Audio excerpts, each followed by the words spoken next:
Da-na. Do you hear that? Da-na. It's like a sinking feeling. Da-na, da-na, da-na, da-na. Ah! Did I scare you? Am I too close? Isn't this how close you're supposed to be to the camera?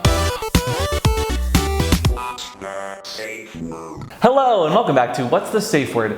I'm Amp, and today I wanted to talk about something a little more personal, still kink related, but something that I've never really shared publicly, and it had to do with a relationship that I had online about 5 years ago, and it was between myself and a catfish. Now, a catfish is not actually a really nice dish that you're going to be serving someone, but it is a person online that you meet who happens to be very deceptive and is trying to have a relationship in some way, shape, or form that is not completely honest. Some might say it's real pandemonium. The term itself, while very fishy in many ways, is talking about a person who is going to try and mislead others using social media or dating apps. And it was coined by Nev Schulman, who was the person who created the documentary and matching television show called Catfish, appropriately. And if you're looking for a very creepy, unsettling, and incredibly interesting movie, I definitely recommend seeing Catfish the documentary. It's a wonderful insight into the world of catfish in general, but super interesting as to these people and how they work on the internet. Not all catfish are the same, and they all have different motives and reasons as to why they're being a catfish online. But today, I want to tell a story about my interaction and my very first time dealing with a catfish. So let's cast our net, or rod, I'm not gender specific, and talk about catfish, my story. Hopefully you'll be cracking up, although it is a very serious tale. Don't be coy with me. Sorry. Stupid. Now before I begin, this story isn't really funny. It's not meant to be hilarious, it's not meant to be lighthearted, and I'll do my best to kind of make it relatable, but this was a really creepy, really scary kind of situation that I was just thrust into. I wasn't going out and searching for this, but it found me in a really scary way. The story you're about to hear is true. Only the names have been changed.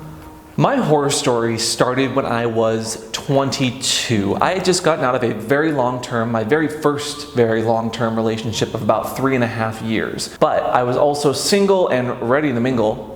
And boy did I mingle. But it was my first time really getting to look and mingle and search out kinksters since turning 21 and kind of becoming an adult and getting out of college. So I was really excited to test the waters, as it were. It's a fish pun. It was also around the New Year, and I always felt like people were breaking up and getting back together and looking for new dates. So I made it my New Year's resolution to find a really good, solid, stable rim job. I would say job, but there's really no such thing as a stable job in America anymore. Well, other than a blowjob or a hand job. I mean, we still had Steve Jobs back then. So I started using this dating app called Recon. And if you're not familiar, Recon is a kink-related dating app for gay men. And it was a great tool for me to kind of find my tribe, find people that were into the same kinks as I was, to learn a whole lot, and to experiment. Sadly, on dating apps like this, you're not the only one that's looking. You're not the only one that is fishing, because people can find you very easily. And that's when he found me. And we'll call him Wilbur. Not only because he was some pig, but he knew plenty of tricks, and he had a whole web full of lies to tell me. Like most online dating interactions, it started with a hey or a sup or something really generic. Quickly started sussing out what I was into. On Recon, you can list all your kinks and say what you're into and what you're looking for, which is wonderful in some ways, but when you're dealing with really deceptive people online, that's like giving them a whole checklist to just go down the line and reel you in. He was a 200-pound, somewhat stocky, muscly, athletic guy, really clean cut, nice beard, dirty blonde hair, blue eyes. He had a very nice look to him, but he was not super committal when we first started chatting. He was very laid back, and that was attractive. That was something that, you don't want someone clingy. He'd found me through the geographical filters in Recon and said he was moving to Seattle, which is where I lived at the time, in a few months. So, of course, I wanted to jump on that, introduce him to people in the city, and just be the first one to grab it because he seemed like a very attractive, very well-traveled person. He also had a nice dick. After a week of talking on the app itself, we eventually moved to one-on-one chatting with phone numbers. We talked about our interests, what we were into kink-wise, what kind of movies we liked, what kind of video games. Like, he was checking all those boxes. Again, I gave him all those boxes to check. But we were really hitting it off and eventually moved to text messaging. We traded plenty of pics, we traded videos that had talking within them. There was nothing really fishy about any of it. And as we started to get to know each other online is when things started to get really tricky. And that's the real deceptive part to online dating, because you are sharing things with people that you don't know and don't know you very personally. And so sharing kind of stories about yourself that you don't tell everyone right off the bat. You feel like you're really getting to know this person even though you've only known them for a few weeks. And I think that that's why this story specifically is kind of important for me to share. With kinksters and online dating, when you're trying to find someone who's into the same exact things that you are, it can be really difficult sometimes to find someone who checks all the boxes for you. Bondage, check. Puppy play, check. BDSM, check. But that's where the first red flag happened. And because I was forgiving of certain things, because he checked so many of those awesome boxes, I didn't ask questions when I should have. Wilbur was good at texting. He was good at making you feel really special, but I wanted to take it a little bit further. I wanted to become better friends with him. I wanted to, get to know some of his friends if he ever did actually move here. So I asked if I could have his Facebook. And this was another major red flag.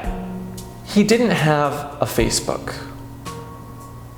But I was okay with that because, again, all those boxes checked were totally amazing and great and fine. And I should have seen that that was a problem, but I didn't. I let it slide because I knew a few people in my life who didn't have Facebooks. It wasn't that outlandish, it wasn't that out of the question. I could forgive that because we were texting and sexting and we were still having plenty of communication. But that's where the story gets really, really fishy. The story you're about to hear is true. Only the names have been changed. Now, the term tragedy is defined as an event causing great destruction, distress, or suffering in some way. And this quickly got out of hand as a tragedy in many, many ways. Oof. So why did I continue chatting with Wilbur even though there were a few red flags and I didn't really know him that well outside the internet? Or at all, for that matter. Well, because we had a relationship of sorts. It was almost like we were dating online for real, because we were talking every day, saying good morning, good night, and that's where the catfish is deceptively good at what he is trying to do. And that is tell a story, chapter by chapter, all about you and their relationship and how great it is and how great it's going to be when they finally meet you. But I've read Hamlet. Tragedies don't end well. And it was also that dated stamp on our whole interaction and relationship that made it all the more enticing. So we continued chatting week after week. The day got closer and closer. We kept trading pics every so often, videos, just chatting, even talking on the phone. It seemed innocent enough. Much like a tragedy though, there was a turning point, and that is when the stories started falling apart. They started unraveling word by word. I started noticing plot holes in his stories.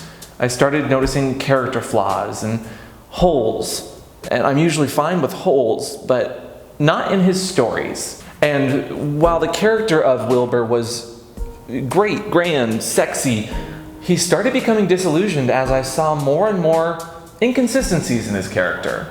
But it's fine. He's gonna be in Seattle in like a week, so it'll be good. It'll be fine. It'll be great when he's here. I'm so excited, was essentially my train of thought. I started asking, oh, hey, well, how's your day going? What are you doing? What are you wearing? Like, send some cute photos of you. And he didn't have any photos to send, he said. He wasn't able to take photos. I was really unclear as to the whole problem, but I wasn't trying to be so rude as to say, what's wrong? Are you fake or something? No, just send a photo of you. Take a snapshot. Here, it's really easy. So that's when I started asking more questions. He wasn't sending photos as frequently, or he didn't have any. Well, can you Skype? Can you FaceTime? Can we chat on the phone? Oh, well, I don't have time. My internet connection's really bad. Oh, I just dropped my phone, so I can't use my front-facing camera to FaceTime. It's so difficult to send anything else. And that's when I had a sinking feeling. There were so many red flags, but he was only 1 week out. So who was I to give him a hard time for not having time in his busy schedule of moving to the city? That would just be crazy. Until the real tragedy struck. Because a few days out from the actual move, something terrible happens. His mother is in the hospital. So of course I clam up, I can't say anything. If I were to question the integrity of that statement, who looks like the asshole there? And that's where we introduce another plot device to this story. The story you are about to hear is true.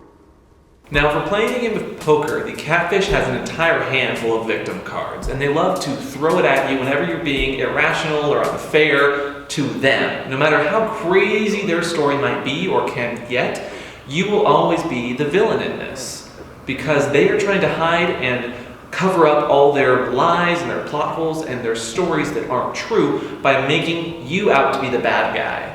It's so fishy. Why wouldn't you immediately drop the person or question why they're fake or just tell them that they're being really, really unfair and on and on and on. The questions just add up. But each time you ask a question, it's always their integrity that is at stake, and you're always a bad person for even questioning whether they're telling you the truth. And we chatted as if nothing had happened until the day before he was going to be flying in, and I was asking when his flight landed and what he wanted to do because he had wanted to, get his first meal in the city with me. How romantic, oh my God.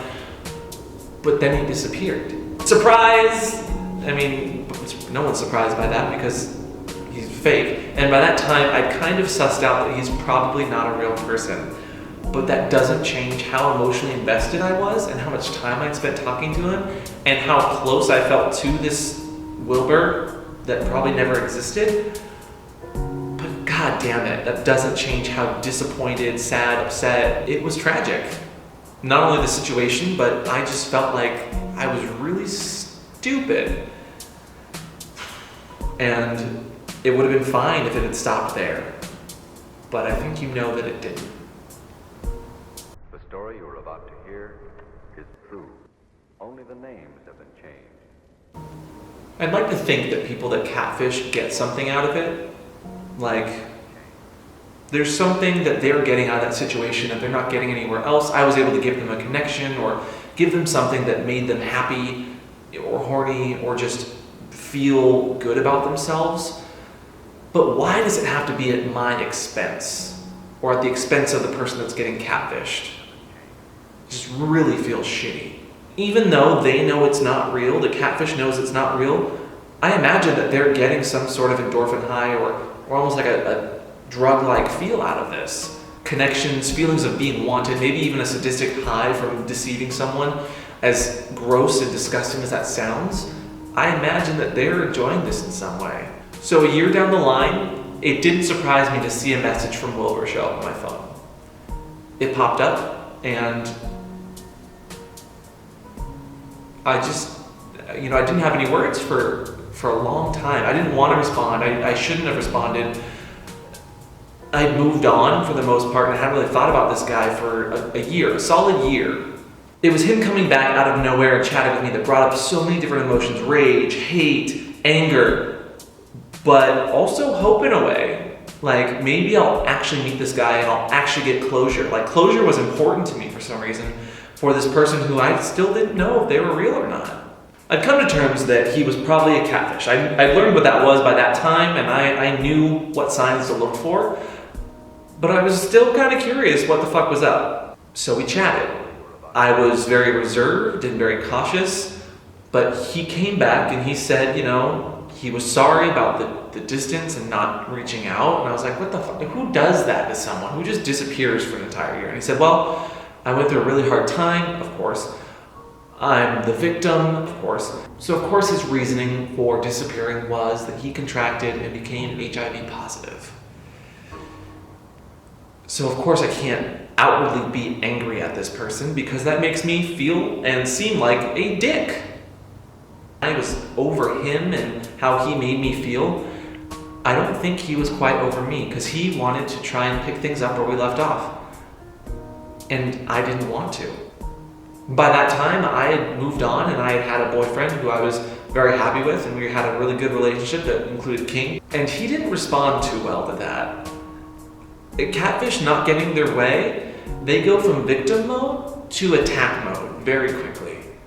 And so, me saying no, me telling him that I already had a partner, he responded by threatening me He responded by saying he had all these images and pictures that he was going to share and put online and tell my family and attack my job. Thankfully, he didn't have any of that information or know who any of those people were. But the internet, while a very big place, is a very small space if you know what you're looking for and how to find it.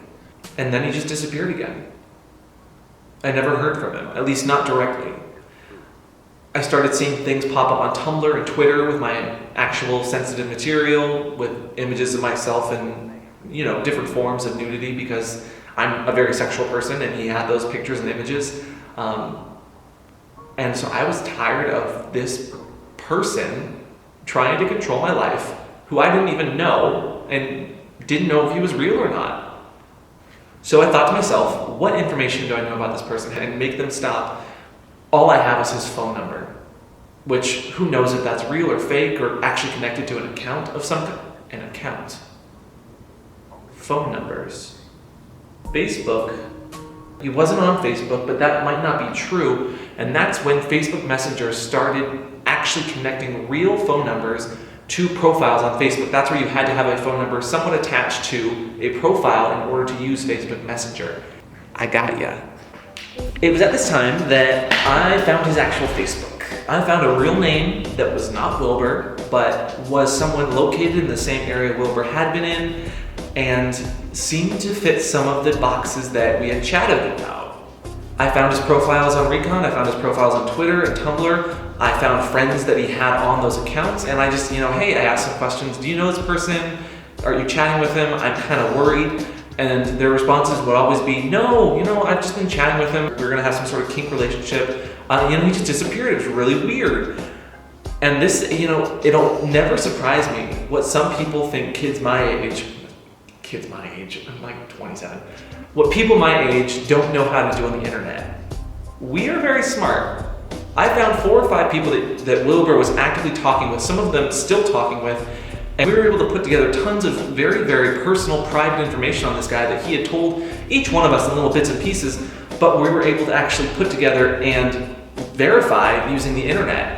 I found out that he was doing the very same thing that he had done to me, to other people, other kinksters in the area, some of which lived in my city, some that lived in San Francisco, some people I'm actually friends with now and still chat with on occasion whenever they visit the city. Like, we're not stupid. And it's because of the community and all the information we were able to piece together that we were able to outreach to people in his area, find other kinksters that he had been absolutely awful to, but in person, in real life, and get everyone aware of this shitty person's attitude in our community. It's crazy what people can do with just a bit of information on the internet. So I sent him one final message. He wasn't talking to me, but I knew that he still knew my phone number, and if I texted him, he would see it. And it was essentially to say, myself and these 5 other people that you've been chatting with all know about each other. We have this information. We know this and that and this about you, and we want you to leave us alone. I don't care what you do in your own life, but you're not a part of our lives. You don't have any power over us. You don't have any control over us. So stop it. Like, he was harassing, emotionally abusing a bunch of people, and we were tired of it. And so as a community, we came together, we found this information, and we said stop. We haven't heard from him since then. So in conclusion, I hate catfish. I now know why I'm a dog person. If I learned one thing from my experience with Wilbur, it's that catfish suck. Catfish are awful, but they're easy to fish out if you know what you're looking for. And that we have an amazing community here in the kink scene that are always looking out for each other. There's such a diverse community here that's always got eyes on everything. If you ever need help or you're ever going through a hard time, look to your community and find people that can help you, because more often than not, there's going to be someone there that will have your back and will be able to help you immensely. If you're going to be using online apps or Tumblr or Twitter or anything like that, always be safe about the information you share. You never know who's going to be on the other side of that computer, and if they're even telling you the truth to begin with. Wilbur was not who he said he was, but that's not the point of this story. The point of this story is to be safe online.